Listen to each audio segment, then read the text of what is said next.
कि हम अपने जहूराबाद की जनता को धन्यवाद देते हैं कि जहूराबाद की जनता ने चुनाव लड़ा।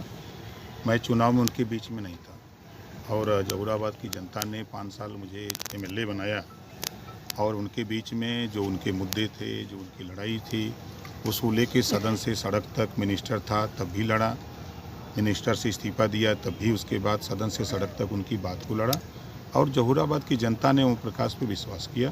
विश्वास करके लोगों ने भरोसा जताया कि हमारा नेता हमारे लिए लड़ रहा है, तो लोगों ने दोबारा ओम प्रकाश राजभर को मौका दिया है और हम उनकी लड़ाई को सदन से लेकर सड़क तक 5 साल जो उनकी सोच है, उनके विचार है, उस पर हम खरा उतरने का पूरा प्रयास करेंगे।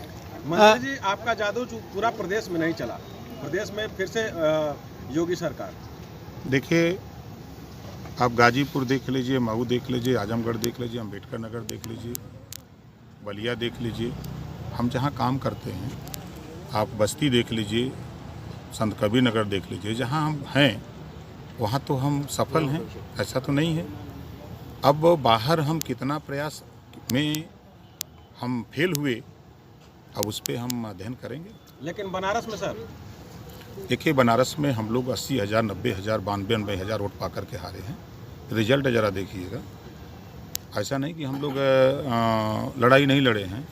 और सबसे बड़ी बात आपको बता दें कि इस चुनाव में राष्ट्रीय party Bahujan Samaj party Bharatiya Janata party को जिताने में मात्र 1 सीट किसी तरह बचा पाई। वहाँ भी हमारा उम्मीदवार 81,000 वोट पाया और बसपा का उम्मीदवार लगभग 5,000 कुछ वोट से जीता है। ये हाल है बसपा का। जरा उन नेताओं से पूछिएगा कि आप बीजेपी को जिताते आप 1 सीट रह गए। कहाँ गया बाबा साहब डॉक्टर अम्बेडकर की सोच? कहाँ है आप मान्यवर कांसीराम जी की बात करने वाले लोग? अगर हम बोलते हैं तो थोड़ा लोगों को लगता है 1 सीट पे रह गई बसपा। हम तो 6 सीट जीते हैं समाजवादी पार्टी के साथ जाके, हम तो उनसे बड़ी पार्टी हो गए ना। ओम प्रकाश राजभर को राजनीतिक विश्लेषक माना जाता था, कहाँ चूक हुई?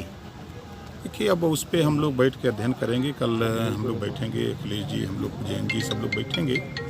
अब कहाँ हम लोगों की कमी रह गई है उसको अध्ययन करके फिर आगे हम लोगों से भी साझा कर दीजिए। फिर मिलते हैं तो साझा करते हैं। योगी सरकार को कुछ कहना चाहेंगे? नहीं, नई सरकार के गठन पे? नई सरकार के गठन से, और हम यही कहेंगे नई सरकार को कि यह देश संविधान से चल रहा है और यह देश में या प्रदेश में रहने वाले सभी लोगों को फिर मिलते हैं हम लोग का फिर फोटो और एक प्रस्ताव